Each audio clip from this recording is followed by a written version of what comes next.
هاد المقاطع اللي غادي تشوفوا اليوم مستحيل كنتوا تقدروا تصدقوا أنها وقعات فعلًا، لولا أنها تصورات بكاميرات المراقبة. اليوم عندي لكم مجموعة من المقاطع اللي جد صادمة وممنوعة على أصحاب القلوب الضعيفة.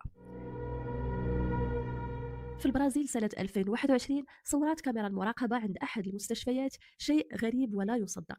عمال في هاد الليلة بهاد المستشفى تشكاو من أصوات مخيفة وغامضة في الليل، وبعد ما قاموا بالاطلاع على كاميرات المراقبة صدموا من هذا المقطع اللي تم التقاطه.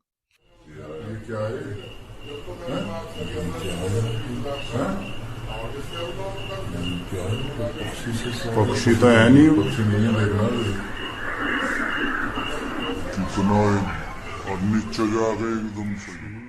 شاهدوا معايا المقطع مرة أخرى ولاحظوا الشيء اللي كان وراء هذا الرجل بالضبط.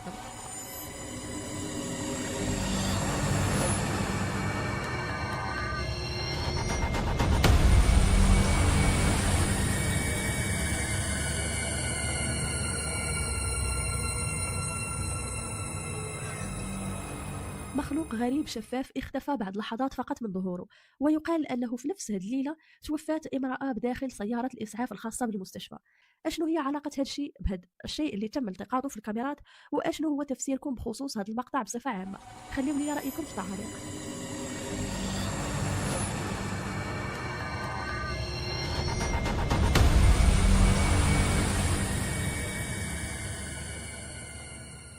تلقى هاد الشابين رسالة من إحدى الفتيات اللي كتطلب منهم المساعدة، وكتقول أنها أصبحت خائفة جدا من الأب ديالها اللي أصبح يتصرف بشكل مخيف جدا، وأصبح شكله غريب للغاية.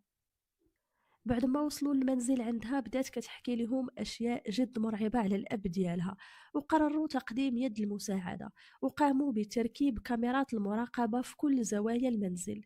We received an email from an 18-year-old girl named Bailey. Bailey says that there's something different with her dad.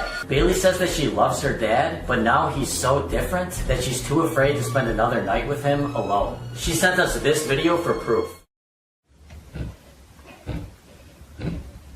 Dad? What are you doing?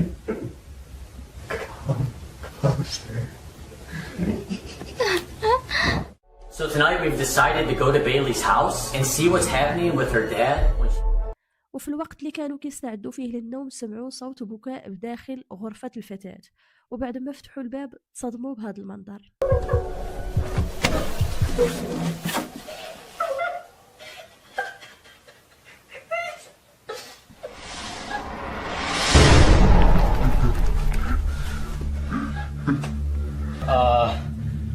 Are you feeling okay? What are you doing in your daughter's room? I just wanted to say, Daddy, I was here.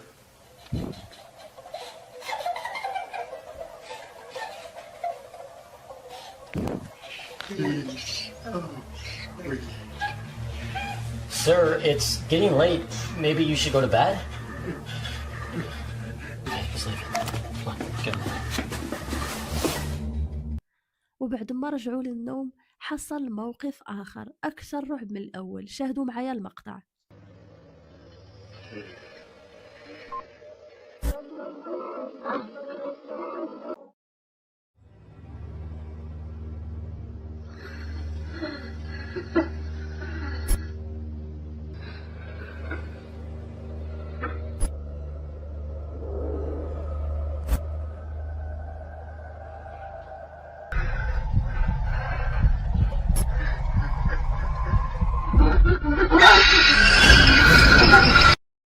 العديد من الناس شككوا في المقاطع ديال هاد الشابين، وانا ايضا بصراحه، وبعد بحث اكثر على مصدر هاد المقاطع تبين ان هاد الشابين مجرد ممثلين وعندهم قناه خاصه بتصوير مقاطع وافلام رعب قصيره.